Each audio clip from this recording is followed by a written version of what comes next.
The church bells tolled softly as I stood at my mother's casket, my heart breaking not just from grief, but from the betrayal unfolding before me. My sister-in-law Sophia's voice cut through the somber silence like a knife. "Since we're all gathered here," she announced, her voice dripping with false sympathy, "James wants everyone to know he's found true happiness with Amanda. They don't need marriage papers or legal complications." The gathered mourners gasped. My husband James, standing next to his mistress Amanda, didn't even have the decency to look ashamed. He just smirked, his hand resting possessively on her waist. I remained silent, tears falling freely now, not for him, but for my mother who warned me about James just weeks before she passed. My name is Elizabeth, and at 34, I never imagined I'd be burying my mother and losing my husband on the same day. But perhaps I should start from the beginning, from the moment I first suspected something was wrong. 3 months ago, my mother was diagnosed with terminal cancer. During one of her lucid moments in the hospital, she grabbed my hand and whispered, "The church cameras, Elizabeth. Check the security footage. James, Sophia, they're planning something." I dismissed her words as medication-induced paranoia. James had been distant, yes, but I attributed it to stress. He'd been working late, taking mysterious calls, and spending more time with his sister Sophia. I was too focused on my mother's deteriorating health to question it deeply, but Mom kept insisting. "Promise me you'll check," she pleaded. Even in her final days, she was trying to protect me, so I promised, more to ease her mind than anything else. The night before the funeral, I couldn't sleep. My mother's words haunted me. At 2 a.m., I drove to the church where she'd been a devoted member for 30 years. Father Michael, who'd known my mother for decades, was still awake, preparing for the service. "Elizabeth," he said, his face etched with concern. "I was going to call you tomorrow. There's something you should see." He led me to his office and pulled up the security footage from the past month. My hands trembled as I watched the scenes unfold on his computer screen. There was James meeting with Sophia and a blonde woman, Amanda, in the church garden late at night. Their voices were clear through the high-quality audio system my mother had helped the church install last year. "Everything's arranged," Sophia was saying. "We'll announce it at the funeral. Elizabeth will be too devastated about her mother to make a scene, and since there's no marriage registration or proper documentation, she can't claim anything." James laughed. "Perfect timing. She's been so distracted with her dying mother, she hasn't even noticed I've moved most of my assets. Amanda and I can start fresh, no legal ties, no messy divorce." Amanda's voice was sickeningly sweet. "What about the house? It's in both their names, isn't it?" "Don't worry," Sophia assured her. "I've got a plan for that too. By the time Elizabeth realizes what's happening, it'll be too late." I watched multiple meetings, each one revealing more of their calculated plan. They'd chosen my mother's funeral as the perfect moment to humiliate me, believing my grief would render me powerless to respond. Father Michael placed a gentle hand on my shoulder. "Your mother noticed them meeting here. She couldn't prove anything, but she knew something was wrong. That's why she insisted on upgrading the security system last month. She wanted to protect you, even after she was gone." I sat there, numb with shock, but also filled with a strange sense of calm. My mother, even in her final weeks, had been working to expose their betrayal. She'd known somehow and had laid the groundwork for me to discover the truth. "I've saved copies of everything," Father Michael said quietly. "Your mother made me promise to keep them safe. She also left something else for you." He handed me a sealed envelope. Inside was a letter and a USB drive. My mother's handwriting, shaky but determined, filled the page. "My dearest Elizabeth, if you're reading this, my suspicions were right. I've watched James and Sophia plotting in our church, desecrating this sacred space with their schemes. But darling, I've made sure you're protected. The USB contains account statements, property deeds, and other documents you'll need. I've also recorded conversations I overheard between them when they visited me in the hospital, thinking I was too medicated to understand. Don't let them see you break. You're stronger than they know. When they make their move, remember, I've given you everything you need to fight back. All my love." Mom, Father Michael helped me review the contents of the USB drive. My mother, despite her illness, had meticulously documented everything. She even hired a private investigator to track James' financial movements over the past 6 months. So now, standing at her funeral, watching Sophia's dramatic announcement, I felt my mother's strength flowing through me. James thought he timed this perfectly, announcing his betrayal when I was at my lowest point. He thought my grief would silence me. But my mother, my brilliant, forward-thinking mother, had ensured I wouldn't face this alone. As Sophia finished her announcement, I wiped my tears and straightened my shoulders. The security cameras were still recording, capturing every moment of their cruelty. James stepped forward, probably expecting me to crumble. "Elizabeth," he said, his voice patronizing, "I hope you understand. These things happen." I looked at him, and felt nothing but pity. He had no idea what was coming. My mother's last gift to me wasn't just evidence. It was the strength to stand up for myself. "Yes, James," I replied softly. "These things do happen. And sometimes they're caught on camera." His smile faltered, just slightly, but enough to let me know my words had hit their mark. Sophia's triumphant expression wavered. But this was just the beginning. My mother had taught me well. Sometimes the best revenge is letting your enemies think they've won, right before you show them how badly they've lost. After the funeral, I maintained my composure as mourners offered their condolences, many avoiding eye contact after Sophia's shocking announcement. James and Amanda had already left, probably to celebrate their victory, while Sophia lingered, watching me with a smug smile. Back at my mother's house, I sat in her study, surrounded by the familiar scent of her perfume and decades of memories. The USB drive from my mother contained more than just security footage. There were detailed financial records, emails she'd intercepted between James and Sophia, and most importantly, a document that made my heart stop, proof that James had forged my signature on property transfer papers. My phone buzzed with a text from James. "I'll send someone to pack my things tomorrow. Don't make this difficult." I smiled, thinking about the cameras I'd installed throughout our house last week, following the trail of breadcrumbs my mother had left me.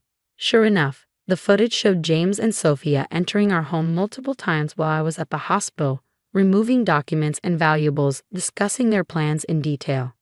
The best part, Sophia had said in one recording, is that she doesn't even know the house is practically empty. We've been moving things out for weeks. James had laughed. "Elizabeth's too trusting. She never even checked the safe or the accounts. Amanda and I can start fresh, and she'll have nothing." What they didn't know was that my mother had already helped me secure the most important things. 3 weeks before she passed, she'd insisted I move all my important documents and family heirlooms to her house. "Just in case," she'd said with a knowing look. A knock at the door interrupted my thoughts. It was Father Michael. "Elizabeth," he said gently, "there's something else your mother wanted you to know." He handed me another envelope. "She made me promise to give this to you after the funeral." Inside was a letter from my mother's lawyer, dated just 2 weeks ago. My hands trembled as I read it. My mother had transferred her house and considerable assets into a trust in my name, with explicit instructions that neither James nor his family could ever access it. "Your mother was a brilliant woman," Father Michael said. "She knew James would try to take everything, so she made sure you had a safe haven." I nodded, tears flowing freely now. Even in her final days, my mother had been protecting me, setting up a safety net I didn't even know I needed. The next morning, James arrived with Amanda and Sophia, pulling up in a moving truck. I watched through the window as they strutted up to the front door, clearly expecting to find me broken and defeated. "Elizabeth," James called out as they entered, "we're here for my things. Don't make this dramatic." I stepped out of the kitchen, calm and collected. "Of course not. But before you start, there's something you should see." I led them to the living room where I'd set up a large TV screen. Without a word, I pressed play. Their faces paled as they watched themselves on the security footage, discussing their plans in detail, laughing about deceiving me, plotting to strip me of everything. "You recorded us?" Sophia sputtered, her confidence cracking. "Actually, my mother did," I replied. "The church's security system, remember? The one she insisted on upgrading. She heard your late-night meetings, saw everything you planned." James stepped forward, his face darkening. "Those recordings won't hold up. There's no marriage registration, no proper documentation. You can't prove anything." I smiled, thinking of my mother's foresight. "That's where you're wrong, James. Let me show you something else." I played the footage from our house cameras, showing him and Sophia removing items, forging documents. Then I pulled out the file my mother's lawyer had prepared. "Forging my signature on property transfers? That's a serious crime," I said, watching their faces drain of color. And there's more. Every late-night meeting, every fraudulent document, every conspiracy between you three, it's all documented. Amanda started backing away from James, her confident facade crumbling. You said this would be simple. She hissed at him. You said she wouldn't fight back. They never thought I would, I said quietly. That's why they chose my mother's funeral to make their announcement. They thought grief would make me weak. Sophia tried to regain control. You're bluffing. You can't prove any of this. I turned to her, feeling a strength I hadn't known I possessed. Would you like to explain to the police why you're on camera discussing how to defraud me? Or should we start with the forged documents? James's face had turned ashen. He knew I had him cornered. My mother hadn't just left me evidence, she'd left me the power to destroy their carefully constructed plan. Get out, I said calmly. All of you. My lawyer will be in touch about the stolen property and forged documents. Standing in the doorway of my mother's house. My house now. I watched them retreat, their grand scheme crumbling around them. My mother's voice seemed to whisper in my ear. Never let them see you break, darling. Show them what you're made of. And that's exactly what I intended to do. 3 months after the funeral, I sat in my lawyer's office, watching James and Sophia squirm as the evidence mounted against them. The police investigation had uncovered even more than my mother's recordings. Bank transfers, forged documents, and a trail of premeditated fraud that spanned months.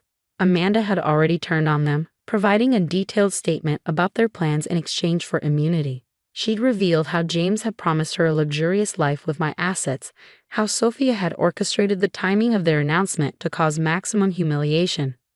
Your mother, my lawyer said, sliding another document across the desk, was thorough in her documentation. She even recorded their conversations during her hospital stays when they thought she was sedated. The recordings were damning.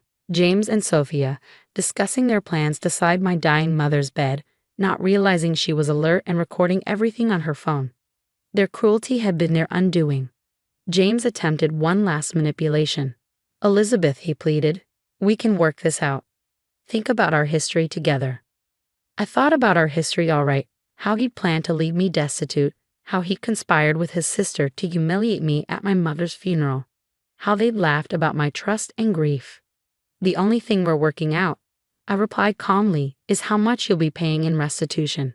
Sophia, her designer outfit now wrinkled from stress, attempted to intervene. This is ridiculous. We're family. Family? I turned to her. Family doesn't plot to steal someone's home. Family doesn't use a mother's funeral to hurt her daughter. You're not family, you're criminals. The evidence was irrefutable. James faced charges for fraud and forgery. Sophia was implicated in conspiracy and theft. Their carefully constructed plan had crumbled, leaving them facing serious legal consequences. My mother's house became my sanctuary as I rebuilt my life. I discovered she'd left me more than just evidence. She'd left me a legacy of strength. The trust she'd set up protected not just her assets, but also contained letters of encouragement, advice, and love. Remember, she'd written, sometimes people show you who they really are. Believe them the first time, but be smarter than they expect. One evening, as I sorted through old photos in the study, I found a final note from her. Dearest Elizabeth, by now you've probably faced their betrayal head-on. I'm sorry I couldn't shield you from their cruelty, but I could prepare you for it. You're stronger than James or Sophia ever imagined. Their mistake was underestimating you and me. I've watched you grow into an amazing woman. Don't let their actions dim your light. Sometimes losing people who betray us is actually a gain. You're free now, darling. Build the life you deserve. All my love, Mom. 6 months later, I stood in my mother's garden, now blooming with the roses she loved. James and Sophia had both taken plea deals, avoiding jail time but facing significant financial penalties and probation. Amanda had moved to another state, her dreams of luxury destroyed by her own testimony. Father Michael visited occasionally, bringing updates from the church community and sharing stories about my mother. She would be proud, he said one afternoon, not just of how you handled everything, but of who you've become because of it.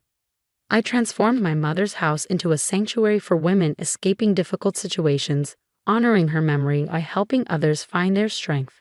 The security cameras that had caught James and Sophia's betrayal now protected women rebuilding their lives. Last week, I received a letter from Sophia. She was apologizing, claiming she regretted everything. I placed it unopened in a box with James's similar attempts at reconciliation. Some bridges, once burned, should stay ashes. My mother's last gift hadn't just been the evidence to fight back, it had been the wisdom to know my worth. She taught me that sometimes the biggest betrayals lead to the most profound freedom. Standing in her garden, surrounded by the blooming life she planted, I felt at peace. James and Sophia had thought they could break me by choosing my darkest moment to strike. Instead, they'd unleash a strength they never knew I possessed. A strength my mother had always seen in me, had carefully nurtured, and had protected even from beyond. In trying to destroy me, they'd actually set me free. And that, perhaps, was the greatest justice of all. My mother's voice seemed to whisper in the evening breeze. See, darling, sometimes the best revenge is living well. And that's exactly what I intended to do: live well, help others, and honor the incredible woman who taught me that true strength often comes disguised as betrayal. The security cameras still recorded, but now they captured stories of healing and hope. My mother would have liked that, turning instruments of protection into tools of transformation. In the end, her legacy wasn't just about surviving betrayal, it was about thriving despite it.